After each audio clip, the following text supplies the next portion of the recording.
Welcome to the Sports Car Lessons Podcast. I'm your host, Big Ken. Whether you're watching on YouTube or listening on a streaming service, please like, subscribe, and hit that notification bell. You'll be notified whenever I drop any new content.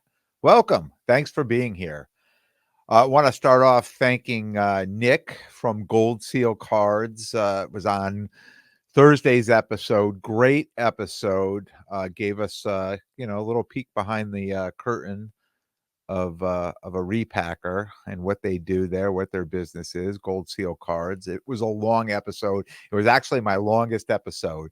Um, I was going back to look to see if that had been my longest episode and realize after this episode, I'm 8 episodes away from 200 episodes. 200 episodes. Who would ever thought it was possible? But yeah, that's a whole other celebration for the end of June or the beginning of July, whenever that episode shows up. But yeah, longest episode. Thank you for being patient and hanging in there and listening to the whole or watching the whole thing, however you consume the content. And if you had to break it up, I completely understand. And it's kind of cool too, right? The comments got a little bit of little spicy on there too, about repackers and the breakers and things like that. So it was a nice little debate on there. I actually went and watched 2 Whatnot streams this weekend that they were breaking Gold Seal boxes. They were being opened. In my opinion, nice value, a lot of nice value in there.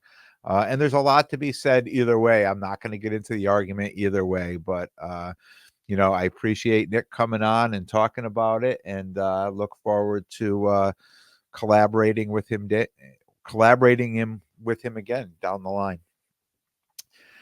One thing I want to start out with, just a quick. I'm going to throw an apology out. It may or may have not been, for you. I talked about those Sunday night steals when there's a Monday holiday, and I say a quick apology because I went Sunday night and there was nothing. Like Friday, Saturday, I'm on eBay.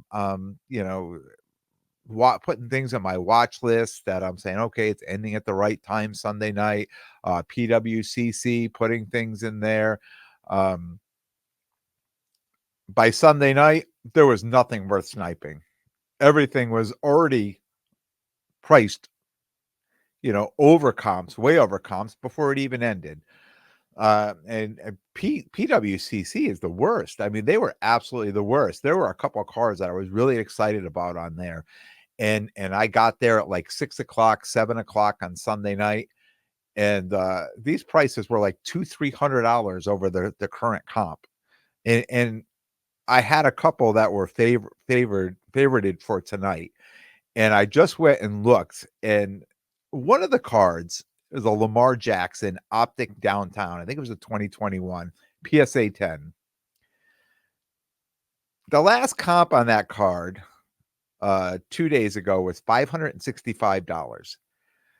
There are 2 buy it nows right now on eBay for $700. The one on PWCC at 3:00 on Sunday afternoon is $810. At 3:00, it still got till 10:30 tonight. It's already at 800. It's $110 over what I could just buy it now if I just went to eBay and bought it now.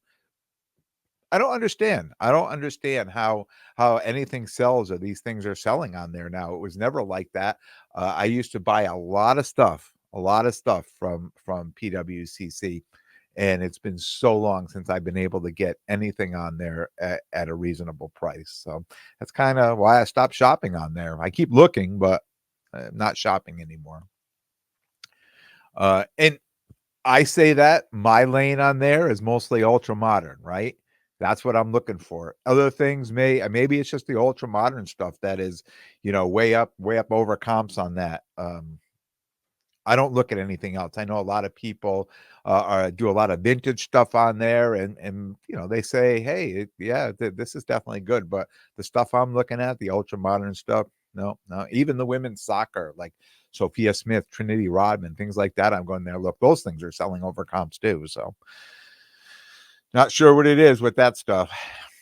So let's jump into the episode. I had a really busy weekend, and my weekend started Wednesday, right? I was negotiating a football lot of cards. Shout out Tony at Military Breaker. He's a listener of the show. We'd been chatting back and forth on this lot for a while. He told me he had it. He needed to get it out, get some pictures, send them to me. So he got it all together, got me some pictures. These like Wednesday or Thursday. We ended up making the deal, and we arranged to meet up. I arranged to meet up with him at a card show today on Sunday to get the deal done. I'll talk about those cards later, but here's a teaser. One of those cards is a gold Patrick Mahomes numbered to 10. On Friday, I reached out to my guy Rich at Zwiddlebug Cards, knowing I was driving up to the Enfield show. I was going to go hit that show on Saturday. Reached out, hey, you interested? Taking a ride up there. He was, so we made arrangements to meet up Saturday morning, and we headed up there to the Enfield show. Shout out to Alex at Ideal Cards. This is his show, 2 levels, over 75 tables. Let me tell you, for a Saturday that's 85 degrees, this place was packed. Door opened at 9. Rich and I got there at like 9:15, and the parking was almost gone. We were parked halfway down the street, so I knew it was going to be a busy. I hadn't even gotten there yet. I knew it was going to be a busy show. I was hoping there was going to be just some more higher end football there. I just keep and I keep looking back at my dates, and I know my dates are right for the last 2 years, but it just seems like this year it's the higher end football is slower to come out this year. And I think people are probably doing a lot of the same thing, right? They're looking at the price and saying, man, maybe not yet. Maybe now it's not a good time to put them in the higher end football in the cases. A lot of the lower end PSA 9 stuff or the lower end PSA 10 you're finding out there, but it almost feels it's almost like a game of chicken, right? Who's going to flinch first? Who's going to start putting those cards out first? Because once they put them out, now I have a big show coming up this weekend at Mohegan Sun, all weekend show up there. So again, like here is just going to be a week later. Is all of a sudden the floodgates going to open and everybody's going to drop their football in their case, or are they going to show up with it and keep it under the table and wonder is this the show to put it out or maybe not yet? So I don't know. So that was the only thing. I keep looking. I keep waiting for this higher end football to come out, and it just hasn't hit the cases yet. Plenty of football in the room. I mean, don't get me wrong. It's just not. Just those cases just aren't looking like the July, August, June, July, August, September that I'm hoping to see. The cards that I'm hoping to see in those cases now. The first deal I made there was for 3 of the identical same cards. Right, my guy Scott at Scott06614. He was moving some cards for somebody, and he actually came with 1. And I tried to make an offer on it, and he said, let me go talk to him. And he came back with 3. I'm like, what was going on? They're multiplying somewhere. They were all, I'll show you them if you're on YouTube. They're all 2023 Prism, Will Levis, Laser, all PSA 10. And, listeners of the podcast, right? I'm talking about Will Levis. So, they see me come to the room. They're probably like, all right, we got our guy. We know who's going to buy these cards. So, there's 3 of them. After I made the deal with him, I saw my guy Dave at DJ Sports 86. And I grabbed one of his chairs behind his table and sat down for a few minutes. And he asked me, hey, any pickups? So I showed him the 3 Will Levis cards, and he started laughing. He said, those are my cards. I graded those. I sold them to somebody in the room, somebody else in the room this morning, first thing this morning, but it was part of a bigger deal, a whole bunch of more cards. And I tell you this because I asked, what'd you sell them for? how much did you sell those cards for? Just to kind of gauge if I got a good deal or not a good deal, because I know what the last comps were on the card. Um, and it turns out I actually paid less for them than what he sold them for per card. But because it was part of a bigger deal, what I mean, in my mind, I'm thinking what his perception of the price was, and the person buying may have been completely different because it was part of a bigger deal. But either way, I think I got them for a great deal. They were under comps, and hopefully we'll move them, you know, sooner. Sooner. Hopefully the prices will go up, but if not, even if they don't, I can move the cards and do okay with them.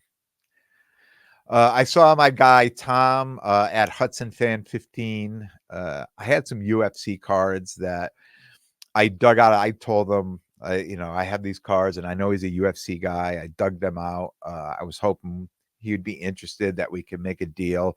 So I brought those to him. He didn't end up buying my cards, but I ended up buying one of his. Right. So this is kind of how this stuff works out, anyways. I was able to move. I was able to trade some cards that I just recently graded through a little cash in. And I ended up picking up this 2020 Optic Joe Burrow Blue Scope PSA 10. You know how I love my PSA 10s. They don't get any better than that, right? Um, yeah, so I'm happy to have that card. And again, like, I got into some cards. I was the one grading them. I'm into them better than most, and we've talked about this, and I had this conversation with even Dave, DJ Sports. I talked to him, who originally graded these cards. Is, the person who grades them, that first sale, no one's really, unless you get lucky, no one's going to do as well as he did. If you grade a card and you sell that card, no one's going to do as well as you did, unless you gave that card away, right? And you didn't really know what you were selling it for. But for the most part, you should capitalize the most on that card. And this is why there's so many people grading cards, buying these cards and grading these cards. Um, because they want to be that first person. They want to make the most amount of profit on that card. But then after that, it turns into small slices, right? A little bit, a little bit, a little bit. And you're hoping that a little bit turns into a lot, right? We're hoping that, you know, buy it right, the prices go up, we can move them. The last deal I made, maybe one of my favorite deals, was this Rickea Jackson first Bowman auto. She's a WNBA. She plays for the Sparks, Los Angeles. She just got drafted this year to the Los Angeles Sparks. And I know and it's not even great. It's just a raw card. And I know there's not many women collectors out there, right? Usually when I go to a show and I see cards like this in a case, probably the only guy, between these cards and soccer, NWSL, I'm probably the only guy in the room that's going to buy them at most shows, not at all shows, but at most shows. And I love to see the look on other dealers' faces when I come up to the table and I see a card like this, and I'm like, "Oh, can I look at that card?" And they're thinking to themselves, "I never thought I was going to sell this card today, right?" But I threw it in the case, and somebody came and bought it. And for me, it's usually at a discount, because people are like, "I really got to price this thing well if somebody's even going to consider buying it," because it's, not the most popular card in the room, obviously. But when I see a card like that, I get excited too, because I know it's going to be, a really good deal for me. And the dealer who's selling it is going to be happy to move a card like that. So it's kind of a win-win on both sides. So as I'm walking around the show, and I'm talking to all the dealers, because I know most of them. I'm friends with most of those dealers. I've been in this hobby long enough. I go to these shows monthly. I've met these people. Not only do I see them at the shows, but talking to them online, and so many different things. And I get to thinking to myself, in this hobby, How do we separate business and friendship? How do we separate business and friendship? And do we lie to each other to make the sale and still make a little profit?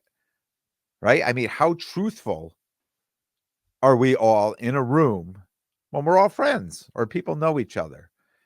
In a small show where most people know each other, and someone asks, "Hey, what's the best you can do on that card?" And you hear this all the time. I heard this a number of times this weekend just standing there. The first thing the dealer says is, "I paid X amount. Um, I'd like to make at least $5 or $10 or something," like they kind of throw out a price. So I'll give you for instance, they're asking $100 for the card and they say, "I paid 85. I'd like to get 95 for it." Right? So if you know this person and you're friends with this person, what do you say to that? Do you say, "Nah, I would only give you 85, or I'm only gonna give you 90," or do you want the car? Do you just say, "Oh, okay, well, I'll give you the 95," or, how do you respond to that? How do you feel about that? Like, is there a little pressure there? Is there a little, like, he's my friend, or we are friends, we are hobby friends, and he's telling me he paid 85. Am I insulting him by saying, "I only wanna pay 80," or "I only wanna pay you 85. I don't wanna pay you a dollar more than you paid for it"? Do I believe him? Do I believe what he said, that he did pay 85? How do you feel about this? Um, and what sounds fair? Like, are we being fair? And are we able to agree to disagree without hurting anybody's feelings or upsetting anybody? Um, if I actually paid $85 for something and I was honest and said, "Yes, I paid 85, but I'm not selling it to you for 85 because I'm here to make money and I wanna make money." How will someone accept that? Will they be okay with that? Be like, "Oh, yeah, no, I understand that. No problem." I'd be like, "Oh, why would you say that? Like, I'm not gonna buy that card now." How do people react to that? And it's interesting, as I'm in the room, I see people acting differently to that all the time. I heard one guy be like, "Ah, yeah, I'm all set," and he got 3 feet away, and he's like, "Wow, there's no way he paid $85 for that card." Like he was upset that the guy was, you know and then I'm thinking to myself, "These guys are supposed to be friends, and one's getting upset at the other." And I kinda hear this a lot, and, I to myself, how much of it is true? How much of that is true? How much of what one person is saying to another in the room is true? Because it's not all gonna be truth. 10%, 20%, 30%, 50%. We're all going to a show. We're all going to a show to make money, right? We're all setting up as a dealer, the table cost, we're all doing that. So if we're going around making deals, right? So if when I was just talked a few minutes ago about if we're grading the card, if I'm grading the card, I'm into that card pretty well, right? So I could say, "Oh yeah, I could do 85% on that card," right? And I'm still doing really well, and I'm leaving a little meat on the bone for somebody else, right? But if I just bought that card and I'm gonna try to flip that card, does it make sense for me to sell it to somebody else, another dealer in that room that's going to try to flip that card? Like, if you come up to me and say, "I wanna buy that card, but I wanna take it over there and put it in my case and make a profit on it," how likely am I to give you a good deal on a card I bought to flip? So Dave, who I just talked about, sold these cards that he graded to somebody else in the room. Now somebody else in the room is gonna wanna sell those cards individually because he sold them in a lot. Somebody's gonna sell those cards individually, right? So now, does this person say to the next person that shows up, "Hey, I paid $90 for the card. I wanna sell them for 100." Is that believable? Did you maybe pay 80? Did you maybe pay 85? Like, we have no idea. Uh, to me, when I'm asked that question, I just give them my best. I'm not going to start off with saying I paid this or that, and I'm not going to end up saying I paid this or that. Why would I? What's it really to anybody else what I paid for the card? I say this is my best price. Um, I would have to think those who offer what they paid for the card, those who are starting off with that information, um, it's probably the truth, and I'm just going to say this because this is the way I feel, less than 10 or 15% of the time.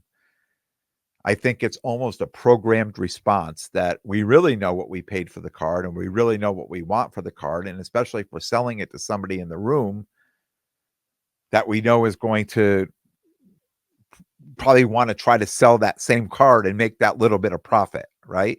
Even though it's funny to me because it seems like you're walking up to me saying, "I don't think you can sell that card. Give it to me. Let me sell it and make the profit instead." I don't know. It's funny, and, people will say, "Oh, I'm gonna use it for trade bait or things like that." If I go to a show before the doors open and I know a dealer and I'm buying something, I'm going to tell them right away up front, "This will not go in my case today. This card will not go in my case today," and I will honor that. I will take that card, I will put it away, and will a lot because you hear what I'm saying, a lot of what I do is I buy those cards and I,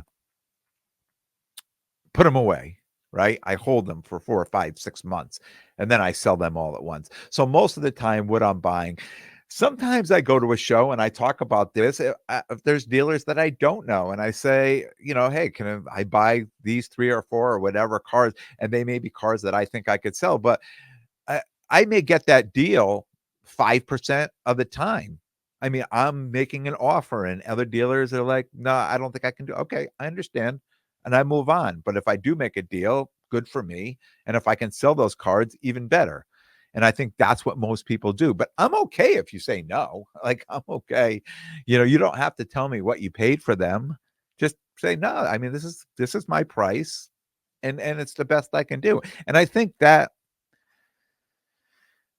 an easier way to deal with than coming right out, and I don't know if that's, like, feel bad for me or, like, using that price. I don't know. It just that line, I mean, it just has never worked for me, and it doesn't, and I kinda when I hear that line, I think to myself, "Why are we starting with that?" Um, Even when you're trading too, right? Even you're trading, somebody's usually into a card much better than others, but we don't need to I don't think we don't need to say what we're into the cards for, right? Just make a deal. It's my card, it's your card. We know the values of the card. Let's move forward with that if we can get the deal done. I mean, we are at a card show, right? After all, we are at a card show, and I just said this for, if you're a dealer, I wasn't a dealer this weekend. It cost me $2 to get into the show, right? So that's my expense of this show. There are dealers that are buying the table and they're setting up there. So if I'm coming to buy from them, they're there to make money, and I understand that because I do the same thing. And I know there's some people in this hobby that is just honest to a fault, right? That they're truly there to be part of the hobby, and it's not about the money. It's not about making money. It's about being and there is money to be made. They are going to make money. I'm not saying they don't, but they're just so honest to a fault. And you say, oh, I hope people appreciate this person and not like just try to take advantage, you know? So how do you handle that in the hobby? What's your stance on trading or selling to friends or hobby friends? Will you make deals with friends? Is that a hard no? It's like I don't want to make a deal with a friend. I just assume sell it to other people. And if you're at the show and you make a deal knowing that a person is probably going to, you know, try to flip that card in the same room that you're in, how do you feel about that? Are you a hard no with that? Just like, no, I just as soon hold on to this card and do it myself, try to sell it myself in this room, or are you happy to move it off to somebody else and let them flip it in the room?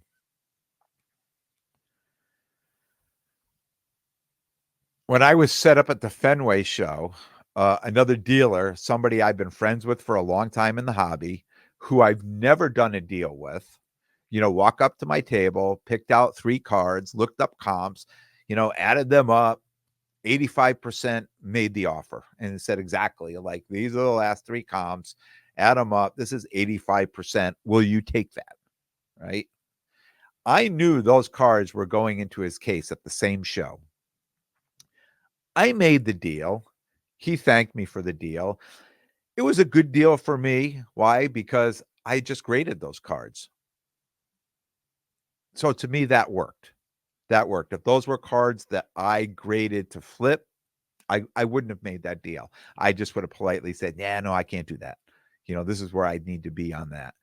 Um, but because I graded those cards, I'm okay with that. And we were a day into the show and I hadn't sold those 3 cards, so it made even more sense for me to say, "Okay, maybe they're not, the most sought after cards right now in the case, but if he wants to take them, that works for me." And what happens when someone knows I've graded the cards or you've graded the cards? That's another thing you hear too is, "Oh, I know you graded that card. I know you pulled that out of a pack and graded it. Why can't you sell it to me for 75%? You can do better. You can sell it to me for better." How do you feel about that? If you've graded the card and you're really into a card, well, and people know it or your friends know it, and then they wanna get into the card and they want a better deal than 85%, say they want 70% or 75%. How do you feel about that?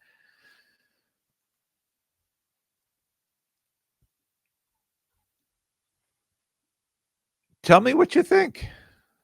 Leave a comment. Do you have a hard and fast rule with dealing with friends in the hobby? I'd like to hear what other people do, how other people feel about that. Is it the same with everyone, or is it different with each individual person? Do you just kinda just take the situations as they come, or do you kinda have a set rule when you're buying and selling with your friends? Let me know. So Sunday, I headed up to East Granby, Connecticut, to the Fearless Card Show.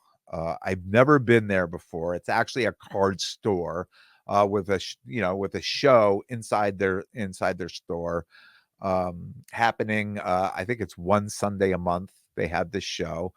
I went up there to meet my guy Tony at Military Breaker to finalize our deal.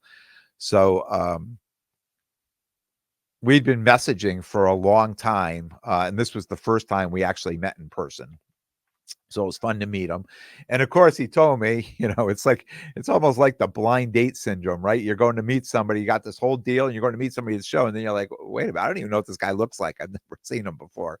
So he messaged me and says, "Look, I'm the only guy in the room with a Chiefs jersey on." I said, "Okay, I'll definitely be able to find you now."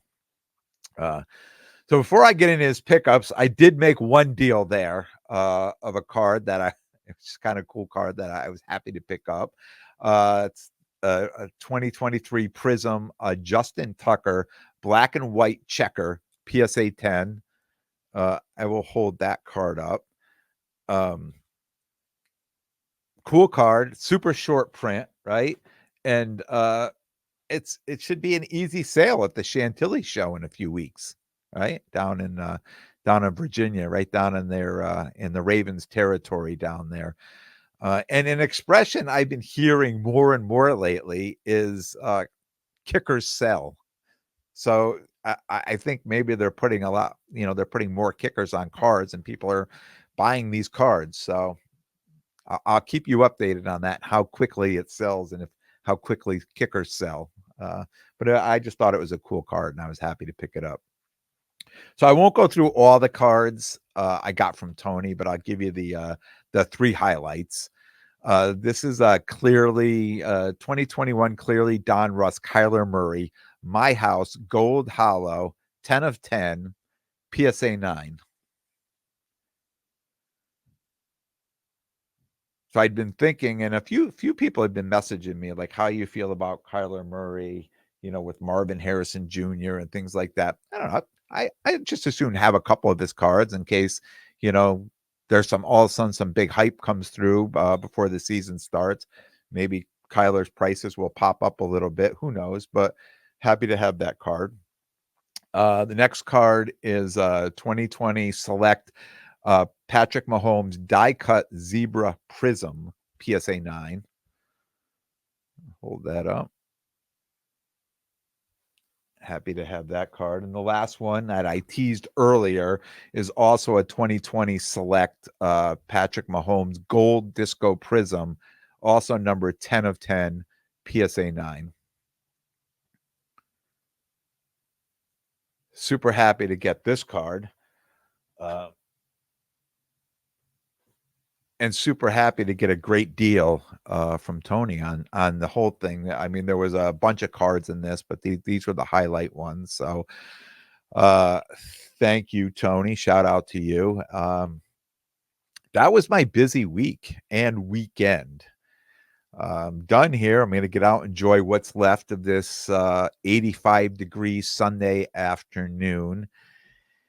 And I will be back Thursday with a brand new episode. I tried to keep this time back down again. We're back to 31 minutes. So we try to keep it at 31. I know that last one was really long, but we're backing it down to 30 minutes again. All right, guys, we'll see you on Thursday. I want to thank everyone for tuning in. And if you like what you hear, please definitely subscribe. And most importantly, tell a friend and spread the word. And until next time, take care of yourselves and everyone around you.